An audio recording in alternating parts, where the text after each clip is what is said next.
नमस्कार दोस्तों, स्वागत है आपका रैड नेटवर्क पर। आज हम आपको भारत के एक ऐसे बाबा के बारे में बताने जा रहे हैं जिनको न केवल भारत के लोग मानते हैं अपितु विदेश के लोग भी उतना ही मानते हैं। फेसबुक के संस्थापक मार्क जुकरबर्ग से लेकर एप्पल के संस्थापक स्टीव जॉब्स तक की किस्मत इन्होंने बदल दी थी। जी हाँ, हम बात कर रहे हैं बाबा नीम करोली की। बाबा नीम करोली का जन्म उत्तर प्रदेश के अकबरपुर में 11 सितंबर 1900 को हुआ था। बाबा नीम करोली हनुमान जी के परम भक्त थे। उन्होंने हनुमान जी के कई मंदिर भी बनवाए हैं।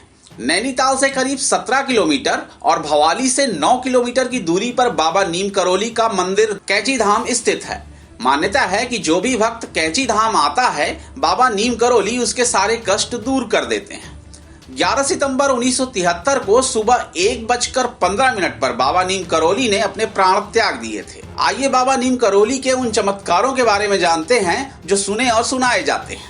एप्पल कंपनी के संस्थापक स्टीव जॉब्स को कई परेशानियों का सामना करना पड़ रहा था। स्टीव जॉब्स ने बाबा नीम करोली के बारे में काफी सुना था कि वह अपने भक्तों का हर दुख दूर कर देते हैं। साल 1974 में स्टीव जॉब्स बाबा नीम करोली से मिलने भारत आए, लेकिन भारत आकर उन्हें यह जानकारी मिली कि पिछले साल यानी साल 1973 में ही बाबा नीम करोली ने अपने प्राण त्याग दिए हैं। यह बात सुनकर स्टीव जॉब्स निराश हुए, लेकिन वो कैची धाम से बाबा नीम करोली की धुनी लेकर अमेरिका वापस आ गए। यहाँ आते ही स्टीव जॉब्स की सारी बाधाएं दूर हो गईं। स्टीव जॉब्स मानते हैं कि यह सब बाबा नीम करोली की ही कृपा है। कुछ साल बाद फेसबुक के संस्थापक मार्क जुकरबर्ग को भी काफी दिक्कतों का सामना करना पड़ रहा था, तो वो स्टीव जॉब्स से मिलने पहुंचे। स्टीव जॉब्स ने उन्हें यह सलाह दी कि तुम भारत जाओ और वहां बाबा नीम करोली का आशीर्वाद लेकर आओ, वह जरूर तुम्हारे कष्टों का निवारण करेंगे। यह बात सुनकर मार्क जुकरबर्ग भारत के लिए रवाना हो गए। भारत आकर वह नीम करोली बाबा के मंदिर गए और उनका आशीर्वाद लेकर दोबारा अमेरिका वापस आ गए। जैसे ही वह अमेरिका पहुंचे, उनकी भी सारी समस्या का निदान हो गया। मार्क जुकरबर्ग कहते हैं कि आज मैं जो भी हूँ बाबा नीम करोली की वजह से ही हूँ। आइए अब आपको नीम करोली बाबा से दूसरी चमत्कारी घटनाओं के बारे में बताते हैं। बाबा नीम करोली से जुड़े पंडित गोविंद वल्लभ पंत का एक किस्सा काफी प्रचलित है। बात उन दिनों की है जब पंडित गोविंद वल्लभ पंत केंद्रीय मंत्री थे। उनकी तबीयत खराब थी। तभी अचानक खबर आई कि पंत जी नहीं रहे। जब बाबा को यह खबर सुनाई गई तो वह चिल्लाकर बोले, यह अफवाह है, पंत का जीवन अभी शेष है। बाबा जी की यह बात सही निकली। ऐसी ही एक घटना है साल 1943 की, जब अचानक बाबा एक बुजुर्ग दंपति के घर पहुंच गए और कहने लगे कि वो रात में यहीं रुकेंगे।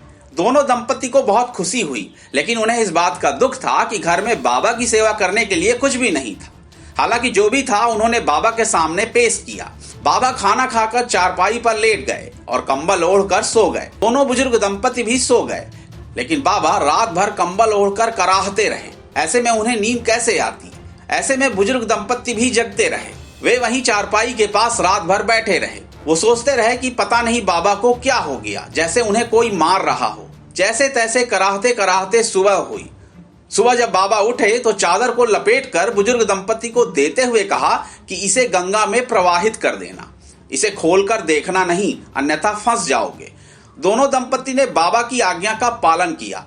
जाते हुए बाबा ने कहा कि चिंता मत करना, महीने भर बाद आपका बेटा वापस लौट आएगा। जब वो चादर लेकर नदी की ओर जा रहे थे तो उन्हें महसूस हुआ कि इसमें लोहे का सामान रखा हुआ है, लेकिन बाबा के आदेश के मुताबिक उन्होंने चादर को खोलकर नहीं देखा। उसके बाद उन्होंने वह चादर नदी में प्रवाहित कर। लगभग 1 महीने बाद बुजुर्ग दंपति का इकलौता बेटा जो बर्मा फ्रंट पर था वह वापस आ गया। वह ब्रिटिश फौज में सैनिक था और दूसरे विश्व युद्ध के वक्त बर्मा फ्रंट पर तैनात था। उसे देखकर दोनों बुजुर्ग दंपति खुश हो गए। उनके बेटे ने अपनी वापसी की जो कहानी बताई वो उनको समझ में नहीं आई।